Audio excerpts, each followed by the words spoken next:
Hi అండి. Welcome back to Manasa ప్రపంచం. ఈరోజైతే ఒక మంచి టిప్స్‌తో అయితే మీ ముందుకొచ్చేసానండి. ఈ విధంగా సబ్బు ముక్కలు అరిగిపోయిన తర్వాతయితే మనం కొంచెం పనికిరావని పడేస్తాం గదా! అలా పడేయకుండా వాటిని ఎలా రీయూజ్ చేయాలో చూద్దాం. వీడియో అయితే ఎక్కడా స్కిప్ చేయగాకండి. ఫస్ట్ స్టెప్పు ఈ విధంగా తలుపులకి, కిటికీలకి ఎనక అయితే కొంచెం సిలుము పట్టిపోతే మనం కొబ్బరి నూనె అయితే ఏస్తాం గదా! అలాంటి ప్లేస్‌లో ఈ విధంగా ఒక సబ్బు ముక్కను గాని తీసుకొని గాని ఈ విధంగా అన్నామంటే సిలుం అనేది పట్టదు. ఇంకా నెక్స్ట్ టిప్ అండి.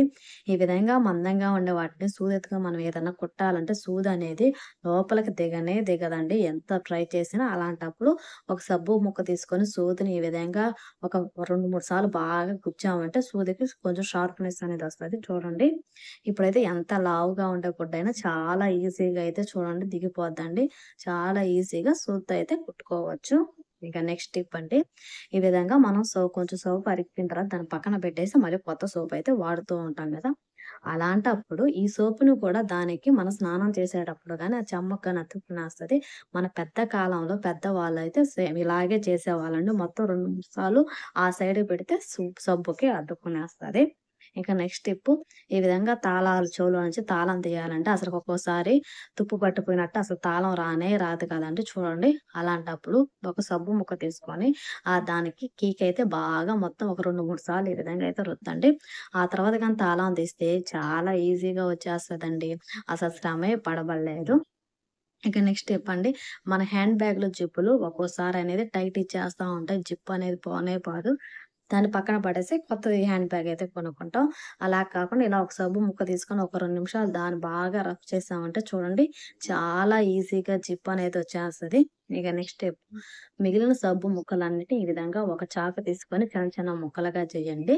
మీరు చిన్న చిన్న ముక్కలుగా లేకపోతే మీ కాడ తురిమేదుంటే మొత్తం అయితే బాగా అయితే తురమొచ్చు. ఇలా మొత్తం అయితే ఉన్నాటివన్నిటిని సబ్బు ముక్కల్ని ఇలా చిన్న చిన్న ముక్కలుగా అయితే చేశాను.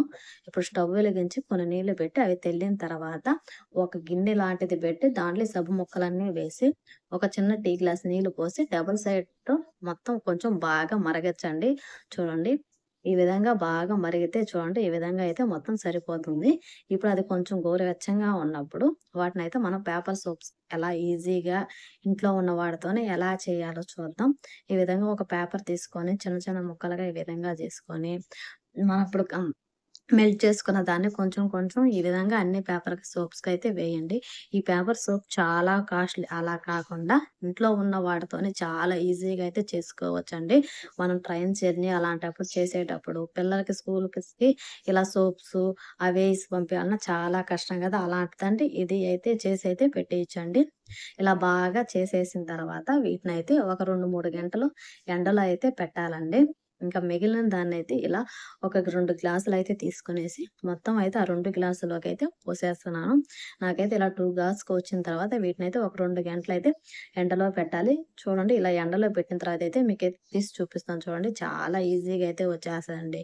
మనం షింక్‌లో సామాన్లు కడిగినప్పుడు హ్యాండ్ వాష్‌గా వాడుకోవచ్చు. పెరట్లో మొక్కలయి క్లీన్ చేసి పని చేసినప్పుడు మన కూలల్లోకి వాటిలోకి మట్టయి ఎళ్ళిపోద్ది గదా! అలాంటప్పుడు వీటినైతే చాలా ఈజీగా హ్యాండ్ వాష్ లాగా గూడా వాడుకోవచ్చండి. అసలకే పడేయకుండా గూడా ఇలా వాడుకోవచ్చండి.